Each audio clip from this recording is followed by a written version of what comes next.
Dali você já começa a sentir a glória de Deus, a presença de Deus, o seu nível de fé vai aumentando, o seu nível de esperança vai aumentando. Você começa a ver que o ambiente do seu quarto começou a receber uma mudança. Você sente aquela glória gloriosa manifestar. Você sente a proteção divina do Espírito ali contigo. Você sente os anjos de Deus ali acampando ao seu redor. Mas nesse momento Deus não quer que você só fala. Deus quer que você medite na sua palavra. Só os irmãos com a paz do Senhor. Amém? Deus é bom, né? Vamos abrir nossas Bíblias.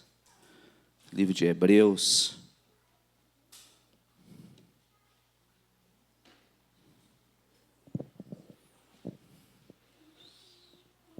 Hebreus capítulo de número 9, do versículo 1 até o versículo 5. E depois nós vamos ler o capítulo 10, versículo 19 até o 22. Hebreus capítulo 9, versículo de número 1.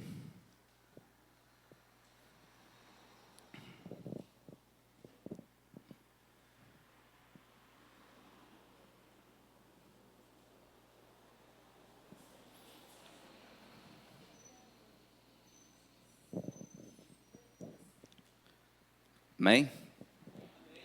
Diz assim: ora, a primeira aliança também tinha preceitos de culto divino e o seu santuário terrestre, porque foi edificado em um tabernáculo cuja parte da frente, onde estava o candelabro, a mesa e os pães da proposição, se chama Santo Lugar. Por trás do segundo véu se encontrava o tabernáculo, se chama Santo do Santo, o qual pertencia um altar de ouro para o incenso e a arca da aliança, também coberta de ouro, na qual estava uma urna de ouro contendo o maná, o bordão de Arão que floresceu, e as tábuas da aliança. Sobre a arca estavam querubins de glória, que com a sua sombra cobria o propiciatório. Vamos ler só até aqui a parte A. Agora vamos para o capítulo de número 10, versículo 19. Portanto, meus irmãos, tendo ousadia para entrar no santuário pelo sangue de Jesus, pelo novo vivo caminho que ele nos abriu por meio do véu, isto é, pela sua carne, tendo um grande sacerdote sobre a casa de Deus, aproximemos com um coração sincero, em plena certeza de fé, tendo o coração purificado da má consciência e o corpo lavado com a água pura. Vamos ver versículo 23 para encerrar. Guardemos firme a confissão da esperança sem vacilar, porque quem fez a promessa é fiel. Amém? Os irmãos podem se sentar. Amados, eu quero tematizar, dar um tema a essa mensagem. Eu quero falar hoje sobre oração, mas eu quero falar sobre os 3 estágios da oração. Os 3 níveis de oração que nós precisamos obter nas nossas vidas. E o texto que nós lemos fala do tabernáculo, porque quando você vai olhar para o Antigo Testamento ali, olhar para as instruções que Deus deu a Moisés, para ele construir aquele tabernáculo, e segundo a visão que Moisés teve, Deus mostrou para ele um tabernáculo no céu. E o tabernáculo, o próprio Deus disse: eu quero que você faça idêntico. Claro que o tabernáculo, se você for estudar sobre o tabernáculo, você vai ter várias revelações do tabernáculo ali, de cada peça, de cada utensílio que é posto ali dentro. Mas, olhando e entendendo este texto, eu vejo que uma das coisas que Deus queria ensinar ao povo judeu era sobre a oração, motivo pela qual foi feito aquele tabernáculo, não especificamente para ensinar o povo a orar, mas uma das revelações que Deus queria ampliar a mente daquele povo e dar um sentido, uma direção, é que eles viessem entender o porquê daquilo. ensinando eles a prática da oração, entender os níveis de oração pela qual eles precisam chegar, né? Embora aquele tabernáculo também era feito para que Deus pudesse manifestar no meio do povo, e ele permaneceu por uns 40 anos ali, até menos um pouco, até quando o povo herdou a terra de Canaã. Mas ali, por meio daquele tabernáculo, Deus falava com o povo. Por meio daquele tabernáculo, Deus se revelava ao povo. Ali, os judeus teve muitos sinais, prodígios ali, da glória de Deus descendo sobre aquele ambiente. Mas aquela primeira parte, aquela primeira fase passou, porque depois que Cristo veio, né, agora Cristo veio, e Cristo, ele é o próprio tabernáculo manifestado na terra. Porém, né, quando você vai olhar para o Antigo Testamento, você vai perceber uma coisa, que aquele tabernáculo ele foi erguido, e somente o sacerdote e o sumo sacerdote tinha acesso àquele tabernáculo. O sacerdote entrava ali naquele tabernáculo, mas o sumo sacerdote ele ia até o lugar santo do santo. Lembrando que aquele tabernáculo ele tinha 3 repartições: átrio, lugar santo e lugar santo do santo. O máximo que o sacerdote, que eram os filhos de Arão, conseguiam ir até o lugar santo.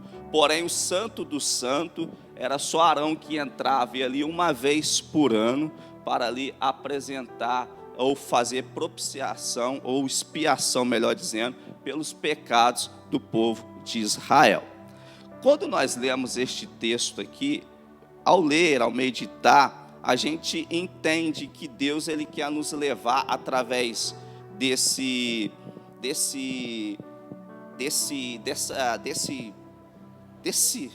maquete, por assim dizer, né? Desse desenho, desse tabernáculo aqui escrito.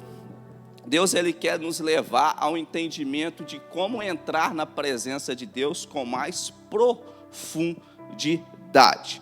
Por isso eu quero aqui trabalhar dentro deste texto, serei expositivo e quero aqui poder explicar para os irmãos, para nós entender os 3 níveis de oração que precisamos alcançar. E por isso eu vou usar aqui exemplos aqui de como que funcionava aquele tabernáculo, o que o sacerdote fazia, e comparando as nossas vidas, o que nós precisamos fazer para que nós possamos entrar no lugar santo dos santos. Lembrando que, como eu disse agora há pouco, somente o sacerdote entrava neste ambiente. A Bíblia ela descreve que nós nos tornamos agora sacerdote do Deus vivo. Portanto, nós agora temos acesso à presença do Pai.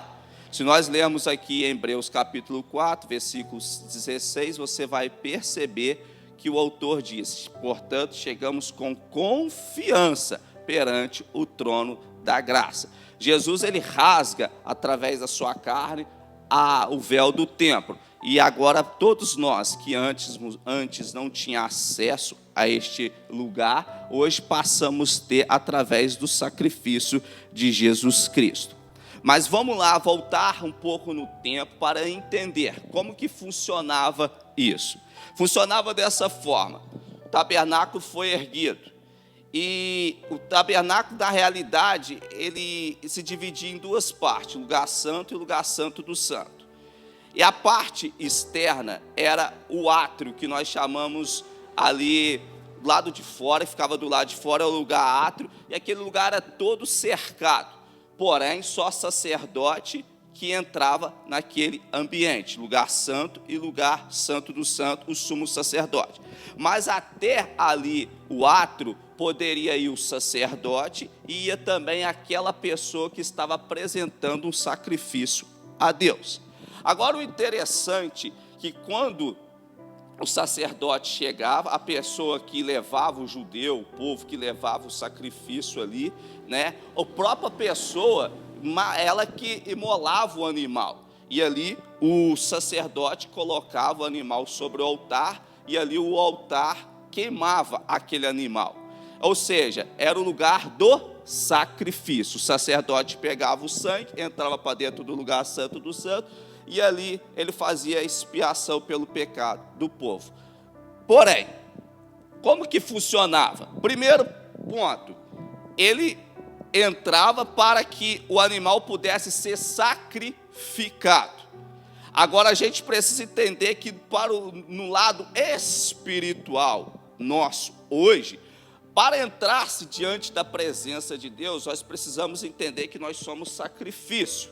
Em primeiro lugar, embora somos sacerdote, mas também somos o sacrifício para Deus. Quando você vai ler Romanos capítulo 12, você vai perceber. Quer colocar para mim Romanos capítulo 12, versículo de número 1, para nós lermos? Então o que acontece? O sacerdote, ele entrava e ali ele apresentava o sacrifício, mas antes dele entrar no lugar santo do santo, ele tinha que fazer a própria expiação pelo seu próprio pecado. Então o animal era morto por ele, antes dele ter acesso ao lugar santo.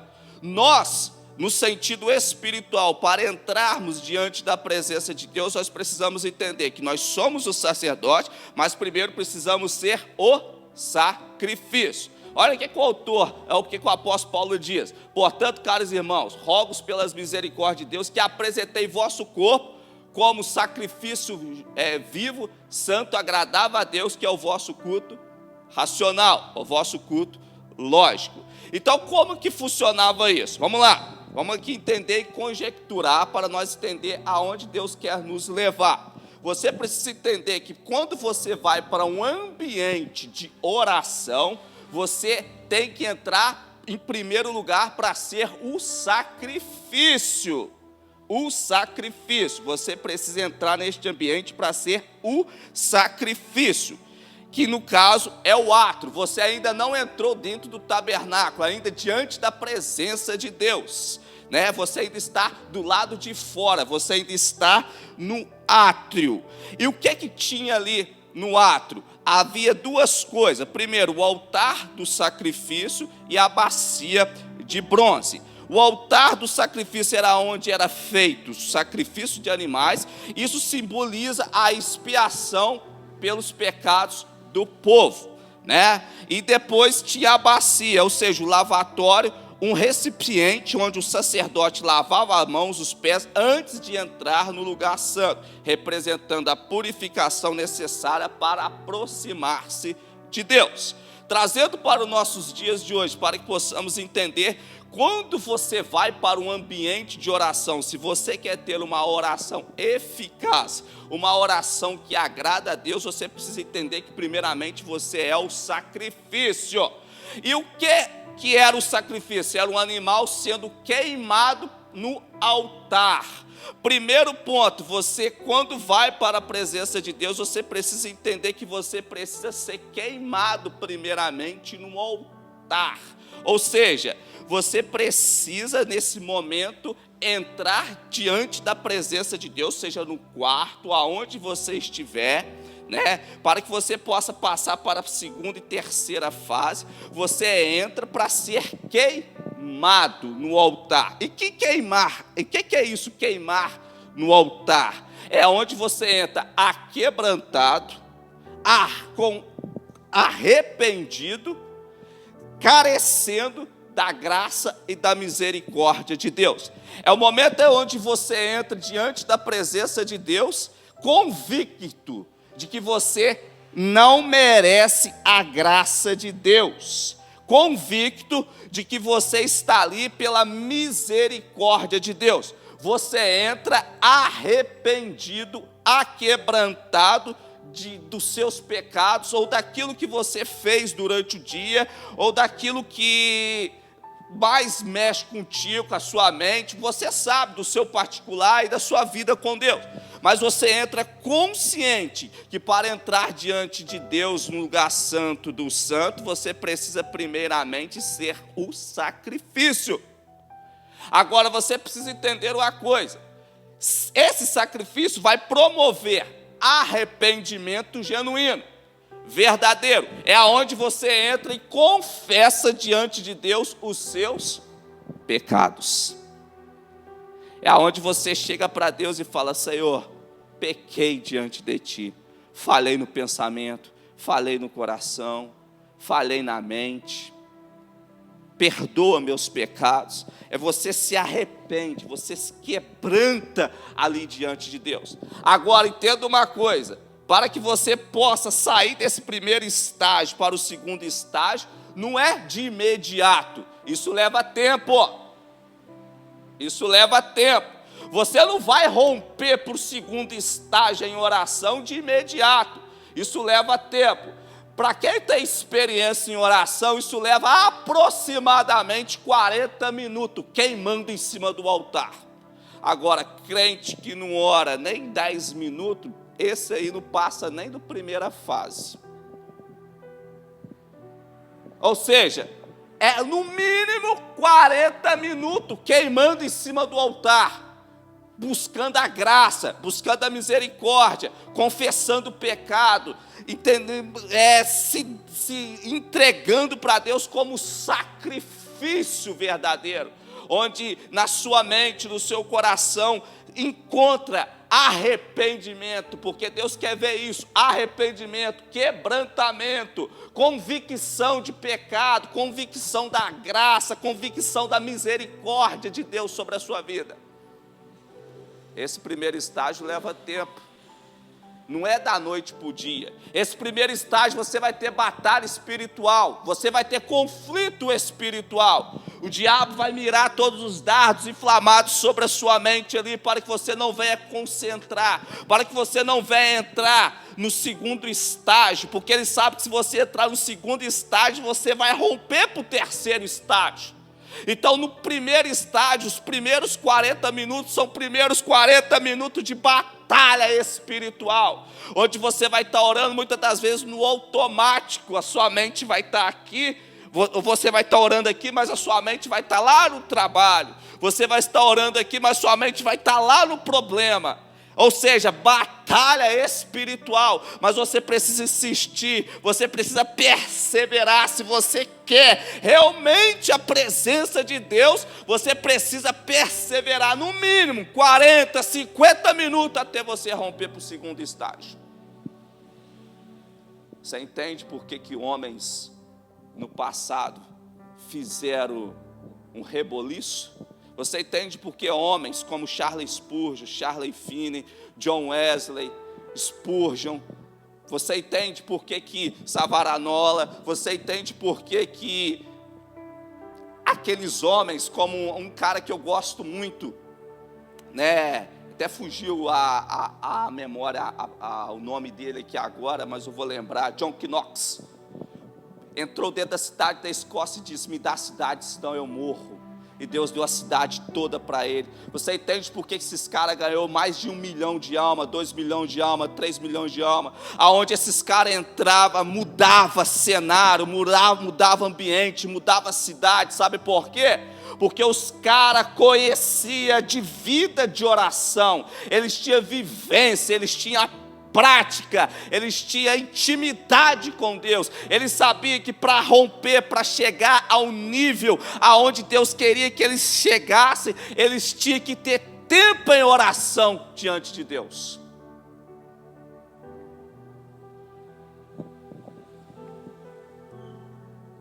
Então esse primeiro estágio, eu posso chamar o primeiro estágio, é o mais difícil.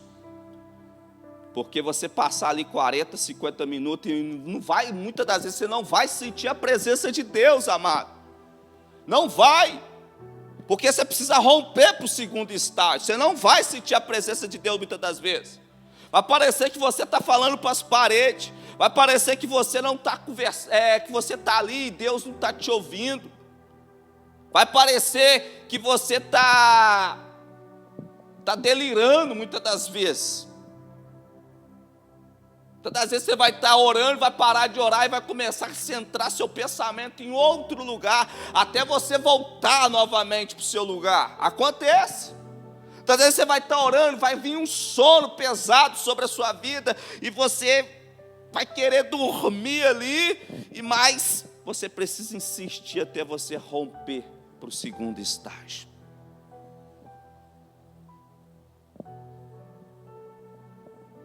Esse é o primeiro estágio, é o mais difícil, onde você precisa ser queimado no altar. Onde a carne ela tem que ser queimada totalmente e o espírito elevado. Porque a hora que você queima a carne, Deus fala, tá bom, agora lança ele para o segundo estágio. Aí quando você sai do altar, onde a sua carne foi queimada, você rompe do primeiro estágio para o segundo estágio. Nesse período, o que aconteceu? Você já passou pela bacia de bronze, aonde você ali lavou as mãos e os pés, antes de entrar no lugar santo. Ou seja, você já recebeu a purificação necessária para se aproximar de Deus. E quando você sai deste lugar, você entra para o segundo lugar. Só que Deus não te quer no segundo lugar, Deus te quer no terceiro lugar. Mas o segundo lugar é a hora que você começa a ver a presença de Deus se manifestar. A sua mente, há poucos minutos, estava em outro lugar. Agora ela já está totalmente conectada com o céu. Você sabe que você está orando, ou seja, você está orando, mas está consciente daquilo que você está falando. Você já não está mais no automático. Agora você já está em conexão direto com o Pai. De repente você começa a sentir arrepio pelo corpo. Parte do seu corpo começa a queimar. Você começa a sentir um ambiente sendo transformado. Ou seja, você já está entrando na presença de Deus. E o que tem na presença de Deus? Mesa dos pães, candelabro e o altar de incenso. Agora você passou pelo holocausto, passou pela pia, agora você vai passar pela mesa, ou seja, dos pães da proposição. E o que é isso? A mesa era onde eram colocados 12 pães, representando as 12 tribos de Israel. Esses pães eram trocados semanalmente, simbolizando a provisão e a comunhão de Deus com o seu povo. Nesse segundo estágio, você já começa a orar diferente diferente do primeiro estágio que você está orando. Dali agora você já começa a sentir a provisão de Deus sobre a sua vida. Seu nível de fé já começa a aumentar. Se você entrou no primeiro estágio sem fé, você agora começa a receber fé. Se você entrou no primeiro estágio sem esperança, agora você já começa a nascer uma esperança dentro do seu coração.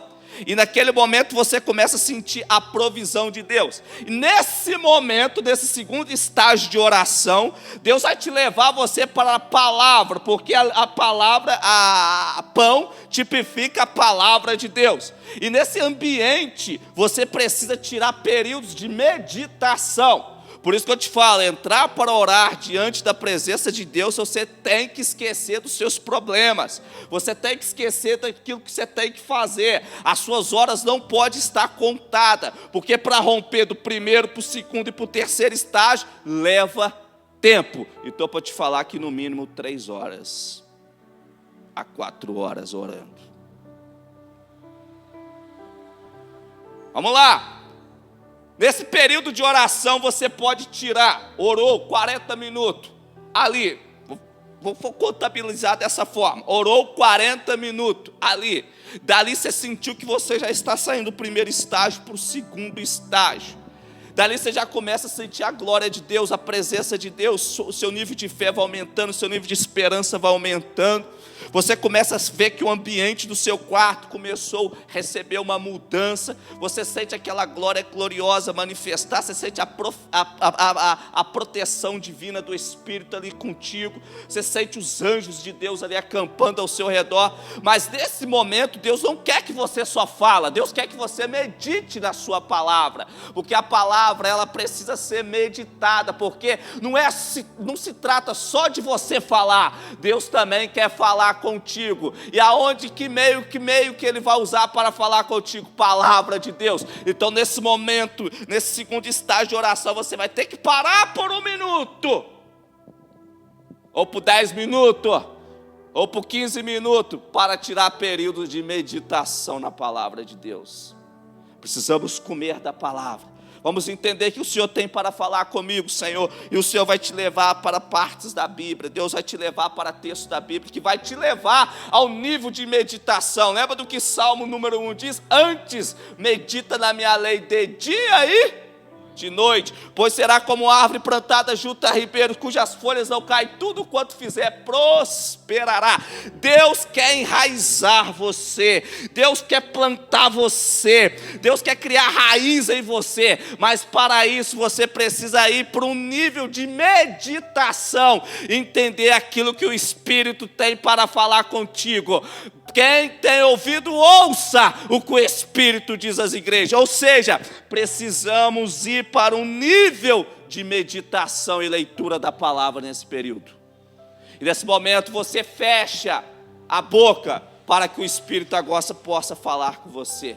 E Ele vai te falar textos aqui, textos ali, textos aqui, textos ali. Você vai ter uma compreensão da vontade dEle, porque a palavra ela revela a vontade de Deus. E Deus vai começar a te levar ao nível de compreensão da vontade dEle. Quando você sai desse momento de meditação, você já vai agora fazer uma oração segundo a vontade do Pai. Porque no momento de meditação, Deus te levou à compreensão da vontade dEle. Aí quando você vai para a vontade de Deus, você agora se torna um candelabro na mão de Deus. As lâmpadas já estão todas acesas. O Espírito está sobre a sua vida. Deus ele está te queimando por dentro. Ou seja, te preparando para a boa obra que Ele tem sobre a sua vida, sobre a terra.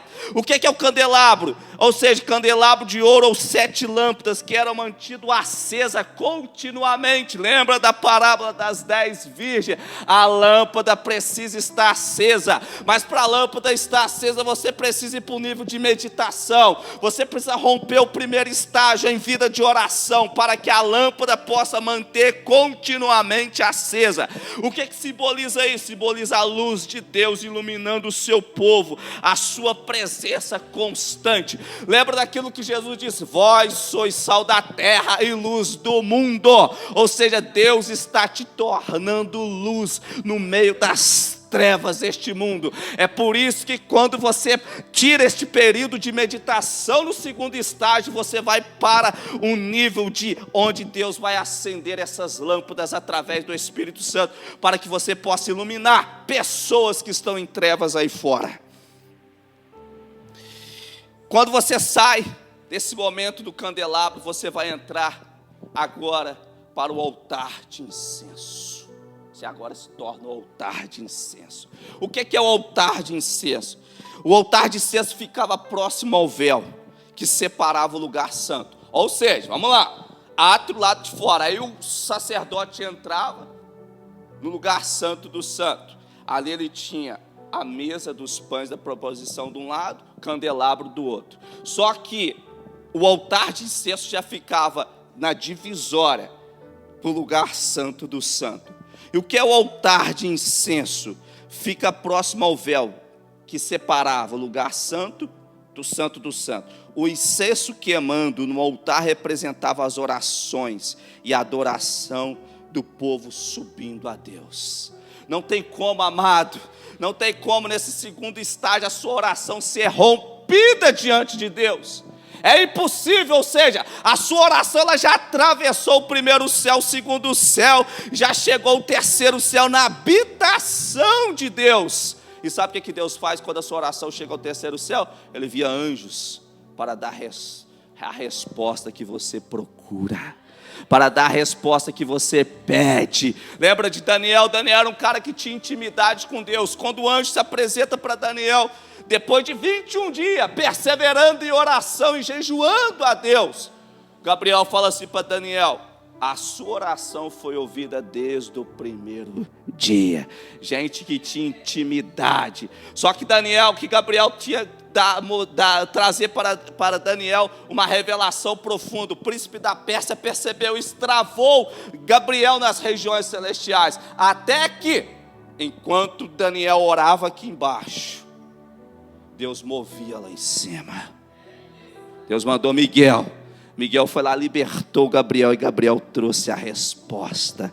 Ou seja, talvez você vai orar e a resposta não possa vir de imediato, mas Deus já deu ordem para esta resposta.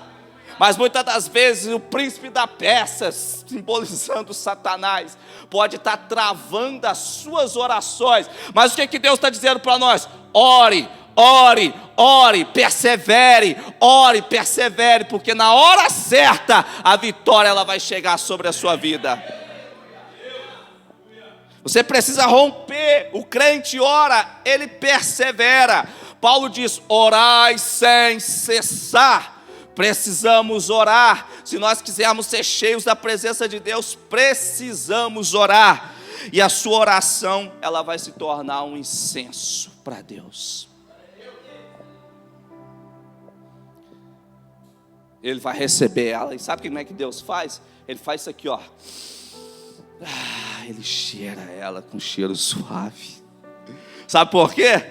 Porque ele te ensinou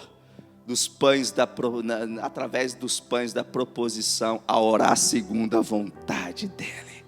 Lembra daquilo que Tiago diz: pede, pede, não recebe, porque pede mal para gastar os vossos deleites? Lembra daquilo que Jesus falou sobre a oração do Pai Nosso? Seja feita não a minha vontade, mas a sua vontade. Ou seja, quando você, através da oração, através da meditação da palavra, você passa a fazer a oração que agrada a Deus. E esta oração Deus recebe. Essa oração Deus recebe. Sua oração está sendo ouvida, igreja. Deus só quer que você persevere mais. Deus quer que você ore mais. Orar nunca é demais. Orar é bom. É alimento para a alma, é alimento para o espírito, e vitória sobre a carne.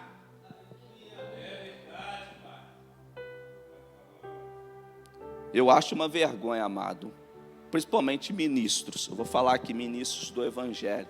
Um membro da igreja, novo convertido, você releva.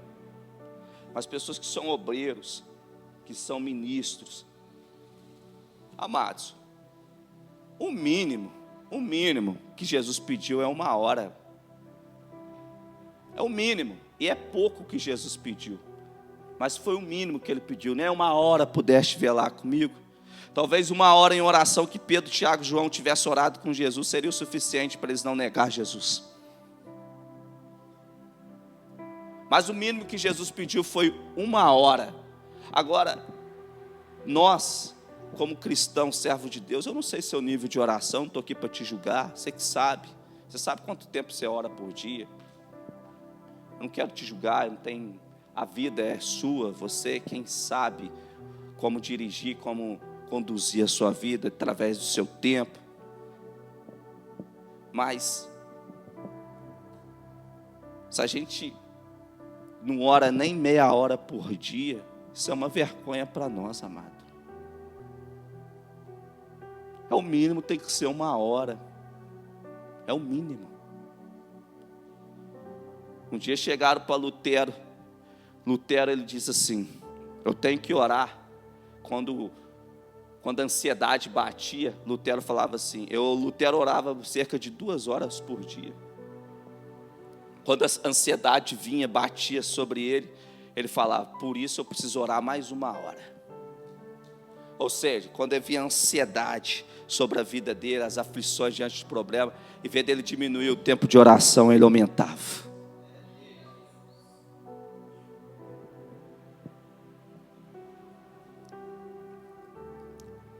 Então, se a gente quiser romper, amado, se a gente quiser entrar no nível que agrade a Deus, um nível que Deus quer nos levar, a gente vai ter que aprender a gastar tempo com Deus.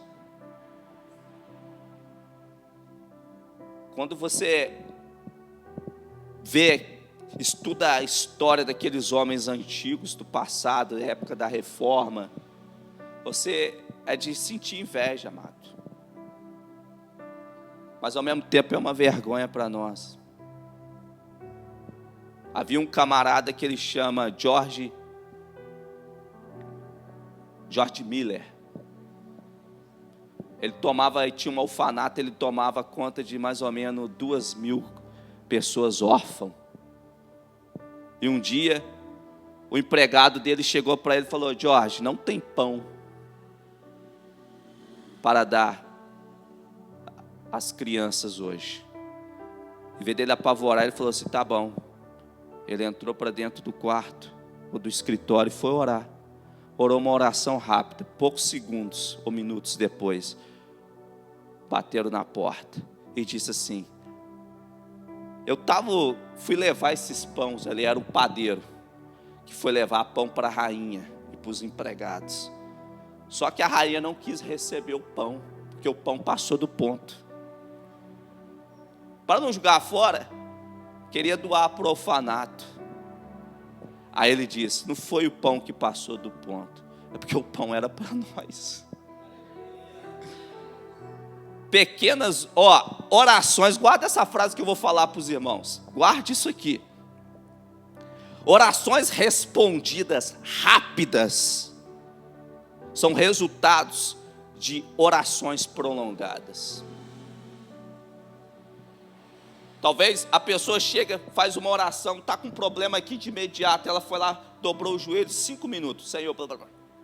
A resposta vem no estalo de dedo. Aquilo é resultado de orações, de longo tempo de oração com Deus.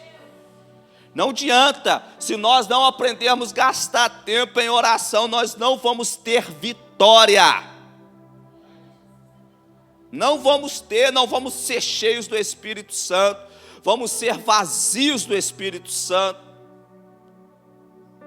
Nós não vamos ver, amados, o resultado do Brasil hoje, esse resultado que você está vendo aí, índice de prostituição, índice de imoralidade sexual, índice de corrupção, índice de criminalidade só aumentando, isso só mostra a fraqueza da igreja e a fortaleza do império das trevas prevalecendo. Porque se há homens de oração de verdade, não estou dizendo que não tenha, mas isso é a revelação do estado crítico que está a igreja. Porque se a igreja, se o povo, melhor dizendo, se propor, não precisa ser muito não, amado. Às vezes a gente acha que tem que ser muito, a gente acha que Deus precisa de um montante para fazer a obra. Deus não precisa de um montante para fazer a obra, não. Deus precisa de poucos que querem. Poucos que querem, mas se perseverar em oração, fazer uma oração eficaz que agrada a Deus, se insistir, se perseverar, Ele é capaz de mudar a cidade, Ele é capaz de mudar a nação, Ele é capaz de mudar o país, o bairro, aonde Ele estiver, mas Ele tem que aprender a gastar tempo. Então, se você vê um país do jeito que está, aumentando o índice de corrupção, de imoralidade, de pecado, isso mostra o quanto a igreja está forte. Se o império das trevas reino das trevas está prevalecendo e faz o que quer, porque o que eu vejo, embora tenha uma limitação de Deus, porque Deus é soberano em tudo, mas se o diabo está prevalecendo da forma que ele está prevalecendo, isso mostra o quanto a igreja está fraca diante de Deus. Você quer saber quando uma igreja é fraca? Já vou pular para o terceiro estágio e encerrar. Você quer saber quando uma igreja é fraca? É só olhar para dentro dela. Se o índice de moralidade sexual dela tiver grande, se o índice de intriga, de confusão, de fofoca tiver predominando ali dentro, a igreja é fraca. Se o índice de soberba, de arrogância, de briga, de contenda tiver ali prevalecendo ali dentro, se a desunião tiver tomando conta ali dentro, significa que a igreja é fraca. Se não há palavra, pode ter, melhor dizendo, pode até ter palavra dentro dela, mas mesmo que a palavra é pregada, Mas se o pecado continua reinando sobre ela, mostra o nível de fraqueza em oração que ela vive. Porque eu não conheço nenhum crente que ora que não tem uma vida mudada, amado. Aí fala assim, mas eu sei de pessoas que oram muito, mas a vida dela permanece do mesmo jeito, a vida dele permanece do mesmo jeito. Ele pode até orar, talvez ele passe tempo, mas talvez ele não faz uma oração da vontade de Deus. Talvez ele não saia nem do primeiro estágio. Porque existem aquelas orações que Deus rejeita ela. São orações soberbas, orações arrogantes, orações com a pessoa já se põe diante da presença de Deus com um senso de justiça elevado.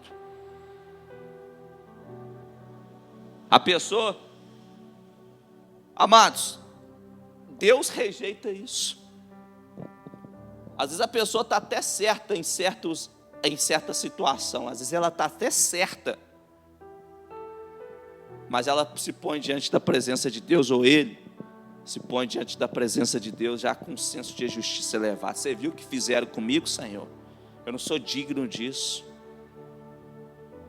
Essa é a oração que Deus rejeita. Nós precisamos chegar diante da presença de Deus com humildade. Ah, Senhor, estou passando por isso, mas talvez o erro esteja em mim, talvez eu que esteja falhando, eu que esteja errando, talvez eu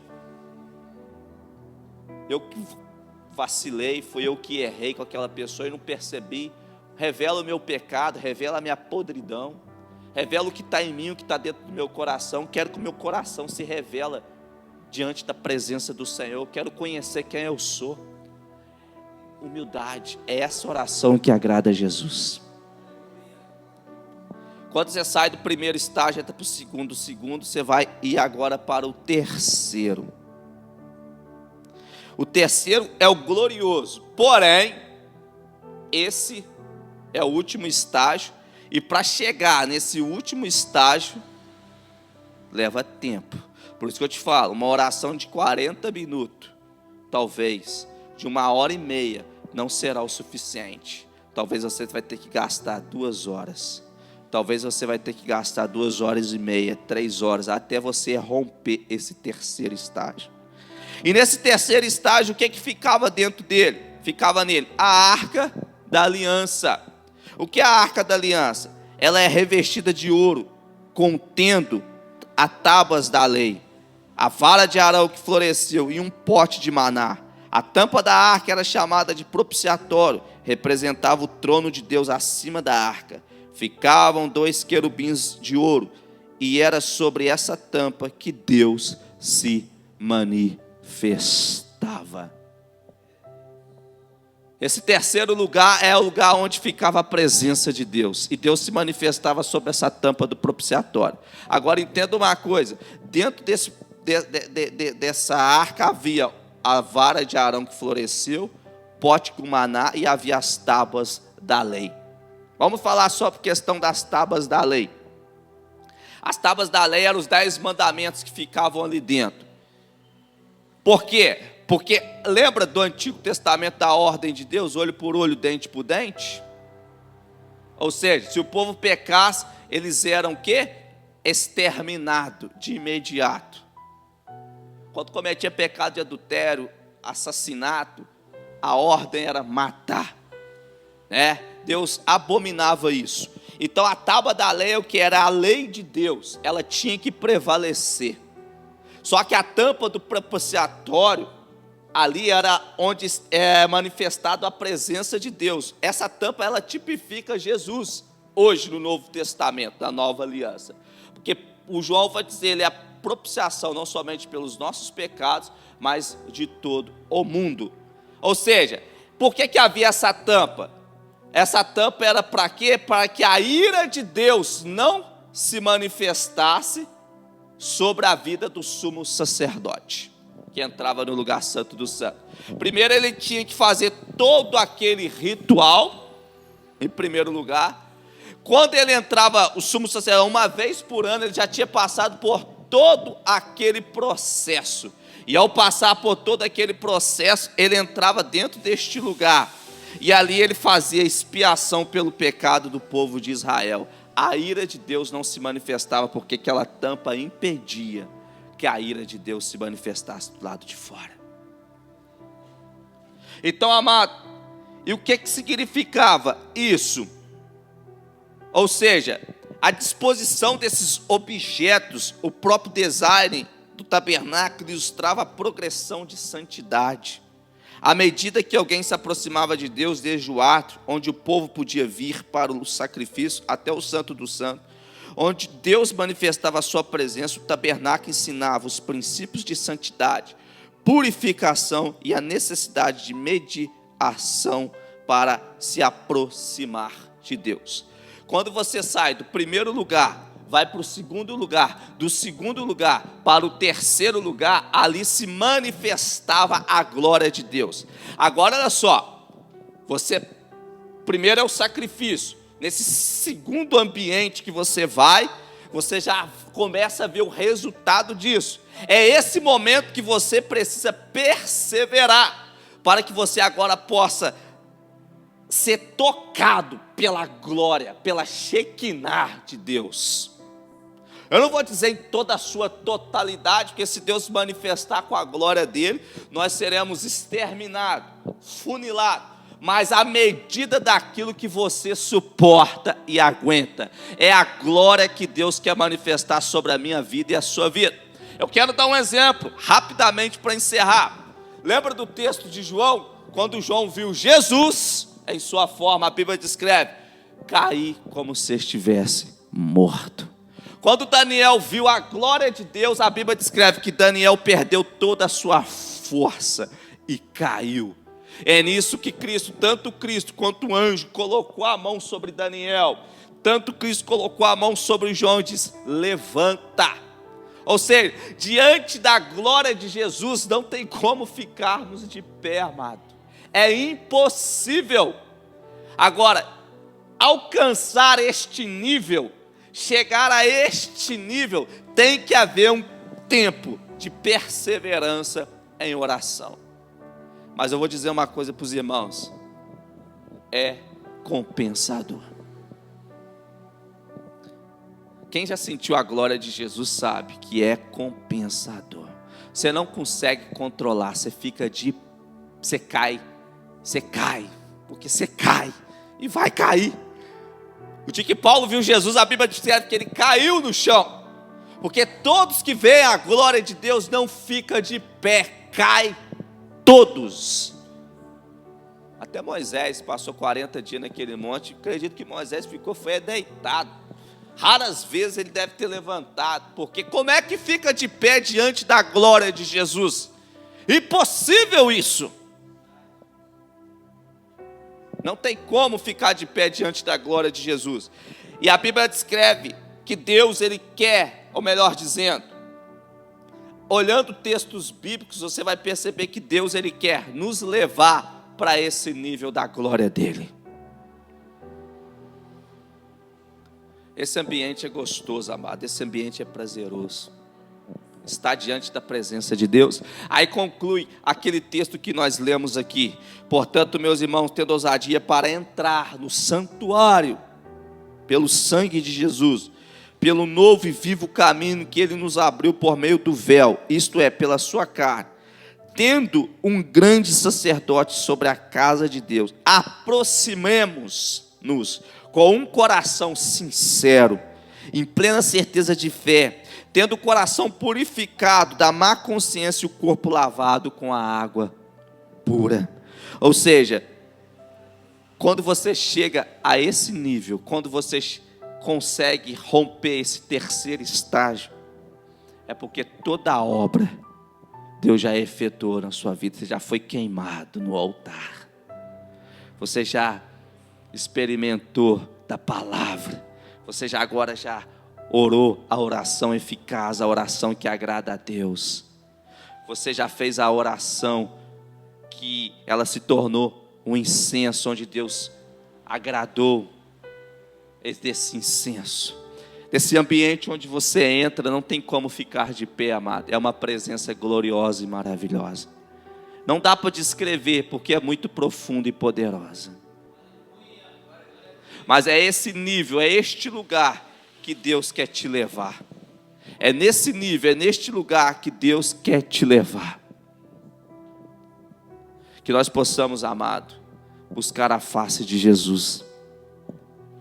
Que nós possamos valorizar essa presença gloriosa que Deus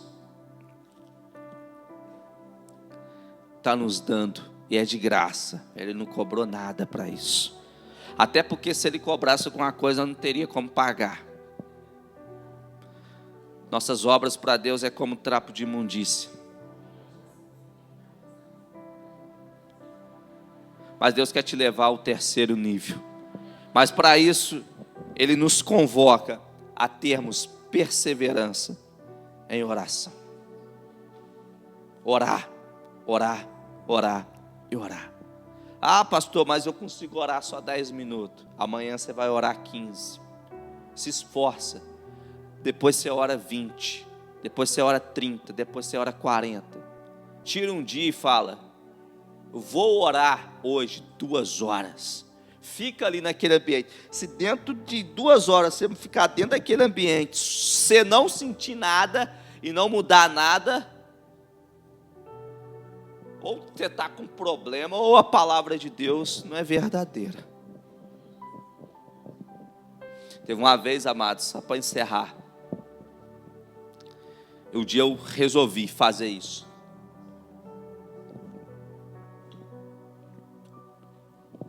Eu tenho meu período de oração que eu levanto hoje em torno de 5 horas da manhã todo dia.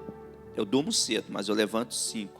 Porque eu tiro um dia devocional, todos os dias eu tiro esse período de devocional. Para mim é sagrado esse tempo. E não pensa você que toda vez é uma glória. Não é. Não é. Tem dia que você quer ir embora. Não flui nada. Mas eu persevero nisso.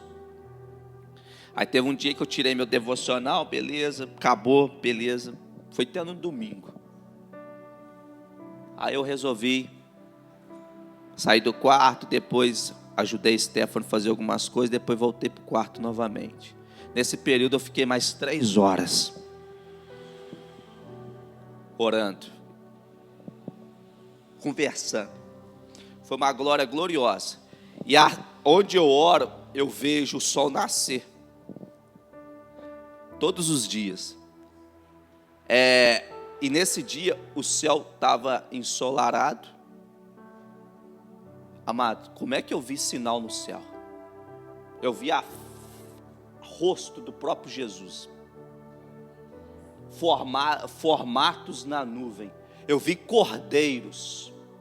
Eu vi movimento de anjos. As nuvens, toda hora elas se formavam em um desenho. Eu vi formatos. Eu fiquei 3 horas só contemplando isso. Meu Deus. Eu vi cordeiro.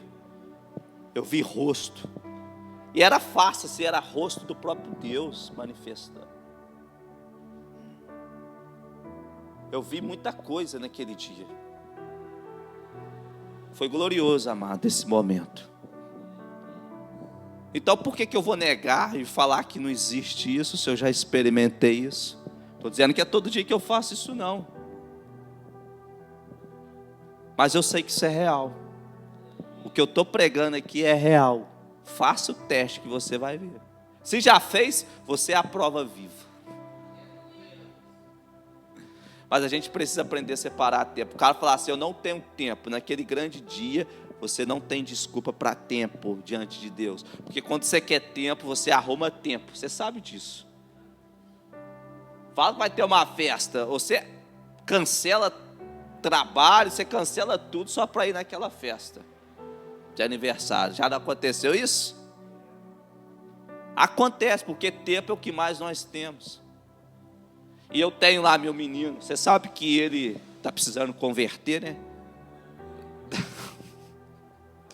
Mas eu estou falando sério, amado. O Estevão, é sério, isso é bíblico que eu estou falando. Eu tenho que ensinar ele o caminho do Senhor. Quando ele chegar a um processo de maturidade de 5 a 6 anos, que ele começa a ter maturidade, ele precisa aceitar Jesus. Essa agitação dele, Essa criança que é agitada, mexe em tudo, que é o que não deve, isso é a má natureza adâmica se manifestando. Mas não digo que se uma criança hoje parte, ela é condenada ao inferno. Não falo isso, eu não ouso dizer isso. Até porque o Estevão eu já entreguei para Jesus desde quando ele nasceu, o que apresentei é seu. É seu, tô dando, igual Samuel, Ana fez com Samuel, tô dando. Eu entreguei ele mesmo, então ele está na mão de Deus. Vez quando um dia a Stephanie não viu, ele estava lá em casa levado, eu olhei para o lado do outro, sai em nome de Jesus, velhadão, sai! Eu comecei a apelar, porque o menino estava tentado. Mas é a natureza adâmica se manifestando. Quando ele chegar à idade de 5, 6 anos, biblicamente ele tem que aceitar Jesus. Jesus já o aceitou, ele já é entregue. Mas ele precisa se entregar a Jesus também. Ele precisa confessar Jesus. Está lá no texto de Atos dos Apóstolos, capítulo 10, que se com tua boca confessar, nós precisamos confessar Jesus. Toda criança precisa confessar Jesus. Mas voltando aqui ao raciocínio, já encerro. Não é porque eu tenho, ou você, tem criança pequena, que a gente naquele grande dia vai chegar e se justificar com Deus que não tivemos tempo. Isso é tudo como um acordo. A mulher que orar, ela tem que chegar para o esposo e falar: olha a criança que agora eu vou orar. Esse é meu momento. Ou seja, o homem que orar, ele tem que chegar para a mulher e falar assim: olha a criança, porque agora eu tenho que orar. Não é justificativa, a criança me atrapalha. Tem gente que coloca obstáculo em tudo, criança atrapalha. Criança não atrapalha, não. É tudo bem conversado, é bem entendido. E tem dia que ele já bate lá na porta do meu quarto cedo. O Estevão levanta cedo. Ele levanta às 6 horas da manhã e está acordado. Ele já vai lá na porta: papai! Eu deixo ele entrar e faz uma bagunça. Depois ele sai, fica lá com a mãe dele. Mas não pode me atrapalhar. O ambiente é do Senhor, é do Senhor. Você tem que aprender. Se você já faz, glória a Deus. Mas se não faz, você precisa entender que o que é do Senhor é do Senhor. Você não pode tirar dele. Jesus mesmo disse: dá a César o que é de César e dá a Deus o que é de Deus. Naquele grande dia, Deus ele vai cobrar o tempo dele, E tem pessoas que acham que o tempo que ela está entregando para Deus é o culto. Eu vou no culto, eu já fiz a minha parte. Eu já vi pessoas falar isso. Você não fez parte nenhuma, porque Deus ele te pediu, foi secreto. Amém? Então, amado, persevere, que eu sei que você vai colher dos frutos. Amém? Vamos colocar de pé. Passei um pouquinho da hora, que eu falo muito. Perdoa, tá, evangelista? Quero fazer uma oração rápida. Senhor, muito obrigado por mais esse momento.